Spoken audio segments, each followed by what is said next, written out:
أعوذ بالله من الشيطان الرجيم. بسم الله الرحمن الرحيم. الحمد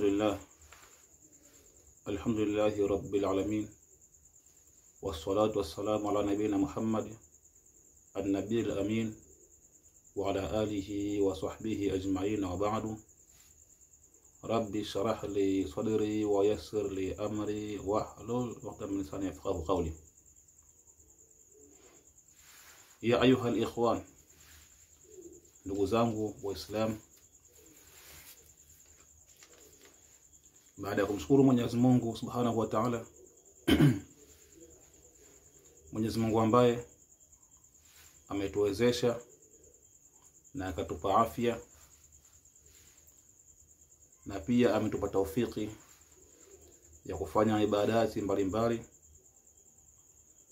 na kuyafanya yale ambayo anaridhia, na kumtakia rehema na amani mtukufu wa daraja mtume wetu Muhammad sallallahu alaihi wasallam.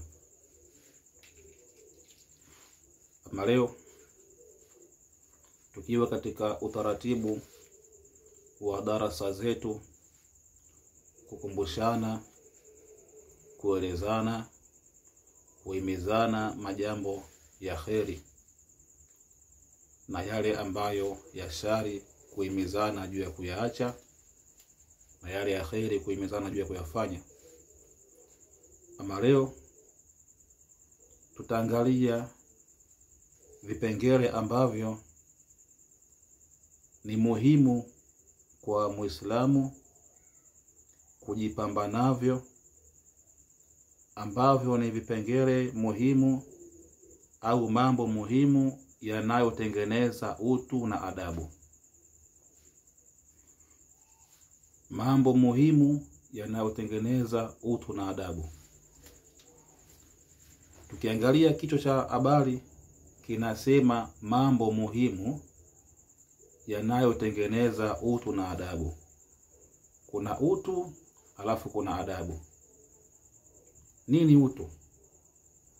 Utu ni ile namna nzuri ya kuishi na ndugu zako, uwe ni au ndugu zako wawe ni Waislamu au wasiwe Waislamu. Lakini tunaposema utu, tunakusudia ile namna nzuri ya kuishi nao. Kwa maana mtu yoyote ambaye yeye akawa anafanya mambo ambayo ya ajabu, tunasema huo sio utu.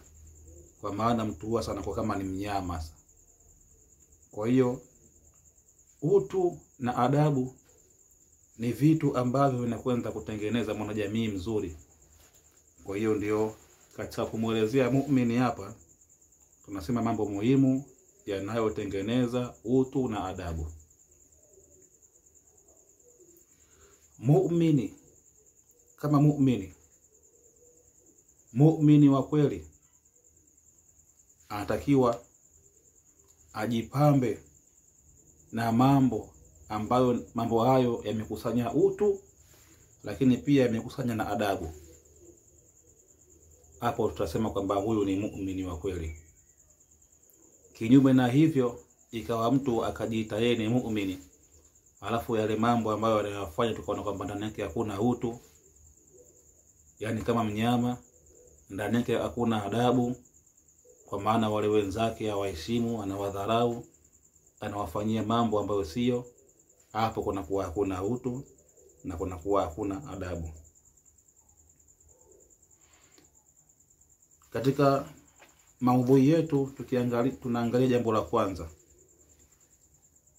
Jambo la kwanza ambalo linakwenda kutengeneza utu wa mtu.